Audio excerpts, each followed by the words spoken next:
एक बार मृत्युलोक में चैत का पर्व खूब धूमधाम से मनाया जा रहा था। नाच गाना, ढोल नगाड़े के निनाद से पृथ्वी डोल रही थी। पाताल लोक के नागराजा के बेटे नागकुमार ने मृत्युलोक का चैत पर्व देखना चाहा। वह एक बांभी में से होकर ऊपर आया और इंसान का रूप धरकर चैत पर्व में युवक युवतियों के संग घूमते हुए सब कुछ देखा। युवतियां उसे अपने साथ नाचने के लिए खींच कर ले गईं। 7 दिनों तक वह उनके साथ नाचा। चैत पर्व खत्म हो जाने पर सभी अपने अपने घर लौट गए। वह अकेला हो गया। इसलिए पाताल लोक जाने के लिए उसने अपना असली रूप यानी सांप का रूप धरा। मंदिर के अंदर घुसकर वह पाताल लोक जाने का रास्ता ढूंढ रहा था, पर रास्ता न पाकर फन उठाकर वहीं मंदिर में ही रह गया। सुबह पुजारी पूजा करने के लिए आया। दरवाजा खोलते ही विशाल सांप को देखकर डरकर भागा। गांव वाले जमा हो गए। आपस में लोग कहने लगे कि 7 दिन तक चैत पर्व पालन करने से ऐसी अनहोनी घटी है। सांप के वहां से न हटने पर पुजारी और उसकी पत्नी सांप को मारने की सोचने लगे, पर इतने बड़े सांप को मारने की हिम्मत किसी में नहीं थी। उस दिन रात को सोते समय पुजारी को स्वप्न में उस सांप ने कहा, मेरी पूजा करो, तुम्हारा मंगल होगा। पर लोग सांप को मारने की कोशिश कर रहे थे, इसलिए सांप आगे बोला, मैं लंबाई में सोया रहूंगा। तुम मुझे ठीक बीच में से 2 टुकड़ों में काट देना। मेरे सिर को पूर्व दिशा में और पूंछ को उत्तर दिशा में दफना देना। सिर वाले हिस्से पर लाल फूल और पूंछ वाली जगह पर सफेद फूल खिलेगा। लाल फूल को राजा के घर दे आना और सफेद फूल मंत्री के घर दे आना। सांप के कहे अनुसार पुजारी ने उसे तलवार से 2 टुकड़ों में काट दिया। सिर को पूर्व दिशा में और पूंछ को उत्तर दिशा में मिट्टी के अंदर दबा दिया। कुछ दिन बाद सिर जहां दफनाया गया था, वहां पर लाल फूल और पूंछ वाली जगह पर सफेद फूल खिले। पुजारी सारे फूल तोड़कर, जैसा सांप ने कहा था उसी के अनुसार, लाल फूल राजा के घर और सफेद फूल मंत्री के घर दे आया।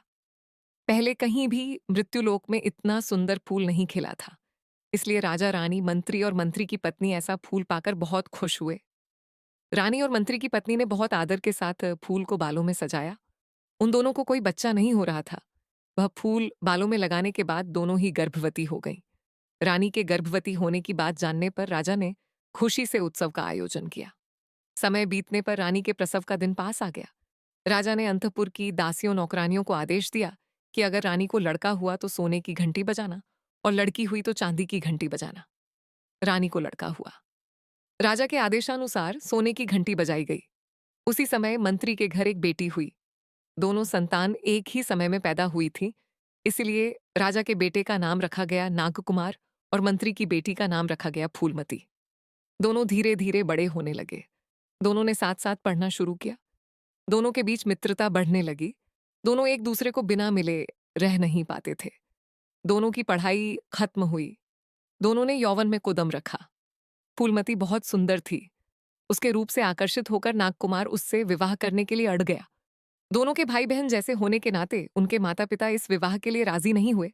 एक दिन राजा का बेटा राजमहल के मुख्य घोड़े पर फूलमती को बिठाकर अपना देश छोड़ दूसरे देश में ले गया। राजा और मंत्री ने नागकुमार और फूलमती को बहुत ढूंढा। चारों तरफ लोगों को भेजा पर कोई खोज खबर नहीं मिली। आखिर मन मारकर दुखी रहने लगे। 1 महीना 2 महीना करते करते 1 साल इंतजार किया। फिर भी नागकुमार और फूलमती की कोई खोज खबर नहीं मिली। दोनों अब जिंदा नहीं होंगे, ऐसा सोचकर दोनों की शुद्धि क्रिया कर दी। उधर नागकुमार और फूलमती चलते चलते घने जंगल में पहुंचे। दोनों बहुत थक गए थे, भूख से भी बेहाल थे। फूलमती बोली, मैं अब और चल नहीं पाऊंगी। इसी बरगद के पेड़ के नीचे आराम करेंगे। यहाँ रसोई बनाकर कुछ खाएंगे, फिर जाकर कुछ कर पाएंगे। नागकुमार आग ढूंढने गया और फूलमती चूल्हे की तैयारी करने लगी। नागकुमार आग ढूंढते ढूंढते काफी दूर एक बहुत बड़ी कोठी पर पहुंचा। उस कोठी में एक बूढ़ी राक्षसी रहती थी। नागकुमार ने उससे थोड़ी सी आग मांगी। बूढ़ी बोली, बेटा, मैंने 3 दिनों से कुछ नहीं खाया है। मैं उठ बैठ नहीं पा रही हूँ। मेरे हाथ पैर नहीं चल रहे हैं, इसलिए रसोई भी नहीं कर पा रही हूँ। मेरे लिए तू कुछ पका दे। बूढ़ी की बातों में आकर नागकुमार ने चूल्हा जलाकर खाना बनाया और बूढ़ी को खाने के लिए दिया। बूढ़ी राक्षसी नागकुमार को कैसे खाएगी? उसका उपाय सोचने लगी। वह कमजोर थी, इसलिए उसे मारकर खा नहीं पाई। अपने 7 लड़कों के वापस आने तक उसे इंतजार करना होगा, इसलिए मंत्र फूंक कर नागकुमार को फूल सुंघा दिया। वह काला भेड़ बन गया। उसे सोने की जंजीर में बांध दिया। उधर फूलमती नागकुमार की राह ताकती रही। आग लाने में इतनी देर तो नहीं लगती। नागकुमार के न लौटने पर उसने सोचा, जरूर नागकुमार किसी मुसीबत में पड़ गया होगा। देवी की आराधना करके उसने जान लिया कि बूढ़ी राक्षसी ने नागकुमार को काला भेड़ बनाकर सोने की जंजीर से बांध कर रखा है, इसलिए कैसे उसका उद्धार करे, ये सोचने लगी। फूलमती पुरुष का वेश धरकर बड़े राजा के देश में पहुंची। वहां वह भीख मांगकर घूमने लगी। उस देश के राजा की दोनों कन्याओं हल्दी मुंडी और सिंदूर मुंडी का स्वयंवर था। इस सभा में अलग अलग देशों के राजा भाग ले रहे थे। दोनों राजकुमारियों की शर्त थी कि जो निशाना लगाकर मछली की आंखों को तीर से बेध देगा, उसी के गले में वे वरमाला डालेंगे।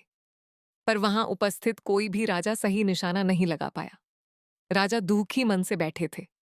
तभी मंत्री राजा को सांत्वना देते हुए बोले, महाराज, उदास मत होइए, राजकुमारियों के लिए मैं उचित वर ढूंढ लाऊंगा। इतना कहकर मंत्री वर ढूंढने निकल पड़े। बहुत जगह ढूंढा, पर कहीं भी राजकुमारियों के लिए उन्हें उपयुक्त वर नहीं मिला। दुखी मन से मंत्री वापस लौट रहे थे, तभी उन्हें एक भिखारी दिखा। उसके पास राजाओं का हुनर होने के लक्षण देखकर मंत्री उसे अपने साथ राजमहल ले आए। उसे निशाना लगाने के लिए कहा गया। उसने आसानी से निशाना लगाकर मछली की आंख में तीर बेध दिया। राजा ने खुश होकर दोनों राजकुमारियों का विवाह उसके साथ करने का आदेश दिया। विवाह की बात सुनकर भिखारी का वेश धारण करने वाली फूलमती बोली, मैं एक व्रत कर रहा हूं। मेरे गुरु की आज्ञा है कि 14 वर्ष के अंदर विवाह करने पर अनिष्ट होगा।